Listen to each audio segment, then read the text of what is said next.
Hey guys, Pastor Preston is my name. There are two stories I want to share with you, very real life stories, and I want to give you some lessons from it. Yeah, there was a man, maybe like in his 70s. Yeah, so he met a young lady, and then he asked the young lady out, and then the young lady introduced herself and all that. So he discovered that the young lady was his friend's daughter.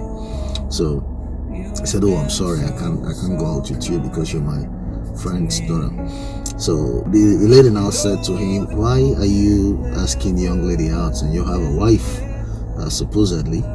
Yeah, so the guy was like, "Okay, are you really ready for me to tell you the truth about the issue?" He was like, "Yes." So he was like, "Okay, he's been married to his wife for like 40 years, right? But they've been separated for like 30 years.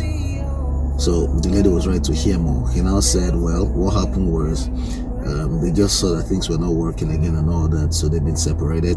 The wife has a boyfriend, and he also has his girlfriend.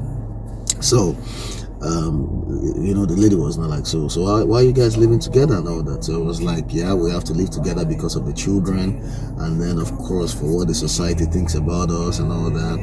A couple of people perceive us as good couples outside. We're like some role models to a lot of couples outside, so we cannot afford to divorce. So we just decided, let her just have a man, I have my girl, and then we just go on like that, and then we live in the same house. We put up that front like everything is well." This is the issue. We have a lot of cases like this in Africa. Some may not be exactly like this, but the problem is that in Africa, we like to do things for people, for what the public think, what the culture require, and not think about ourselves. And then the Western world likes to do things for themselves and not think about what the culture thinks, not think about what the people think. They are more interested in themselves than what the culture thinks. So in Africa, a lot of people are sad. Some even get to die in marriage, what they're doing because they want to impress the people, impress the culture, and even impress the religious sector, right? So they be perceived as good people. Right? And then in the Western world, it's a different ball game. They just think about themselves.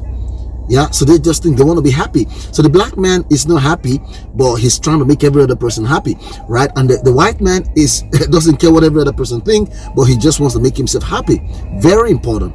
This is something really, really, really deep, and something that is really happening. You see? But of course, as Christians, we're not supposed to think about what the people think or what we think. We're supposed to think about what God thinks. You see, we're supposed to do things for God, do things because we have God's character working in us.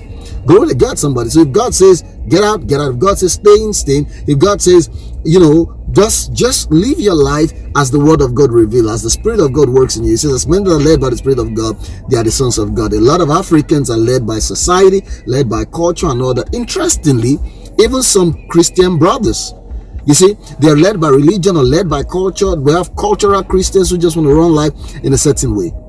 So you get to see that people get to die in toxic marriage, die in toxic relationship because they want to keep up a front. They want to, impress the society. They are thinking about what will people say, what will people think, or for my children's sake.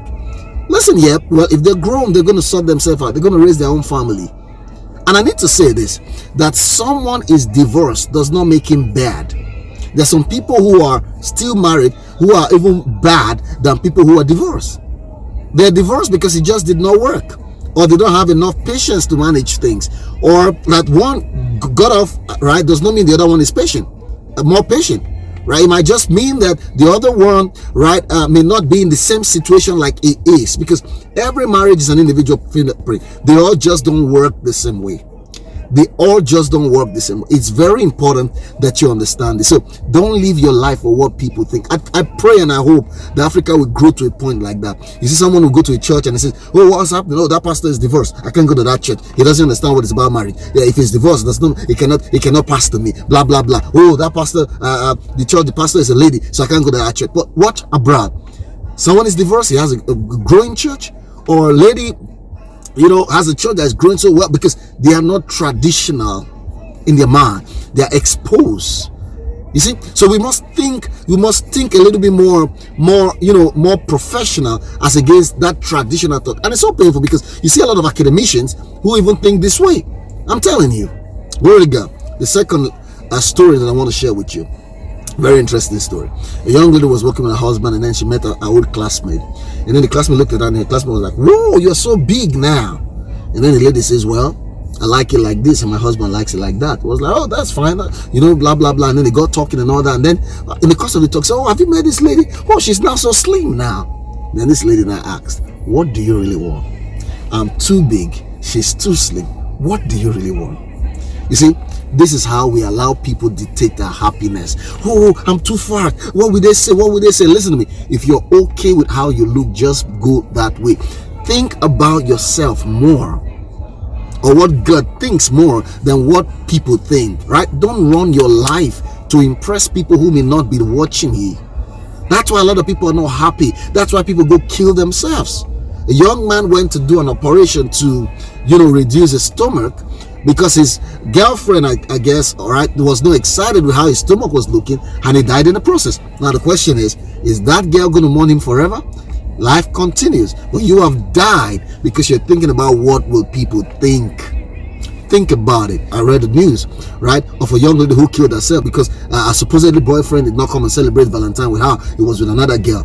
Well, that guy is just going to continue with that girl. Listen to me. Live your life to please the Lord. Live your life to impress God. Live your life according to the word of God. Don't let society determine how you go with your life. That's one of the things that happened to Adam in the garden. If he was just listening to God alone, we will not be in the mess that the whole world is today. But because he was listening to the distraction, a lot of voices that are not in line with the will of God are distractions. Don't pay attention to those voices. Pay attention to the word of God and live happy. Let the word of God define your happiness and not what people say. If you let people define your happiness, then you will be carnal. Then you will not be smart. Trust me to this. That's the message I'm trying to share, and I hope it meets you well, and I hope it brings you a lot of blessing. Share this with a lot of people so we can begin to revolutionize the world, begin to create a new set of wise thinking people as against the one who is living to just make culture happy while they're not happy and they are dying. Think about this. Thank you, and God bless you.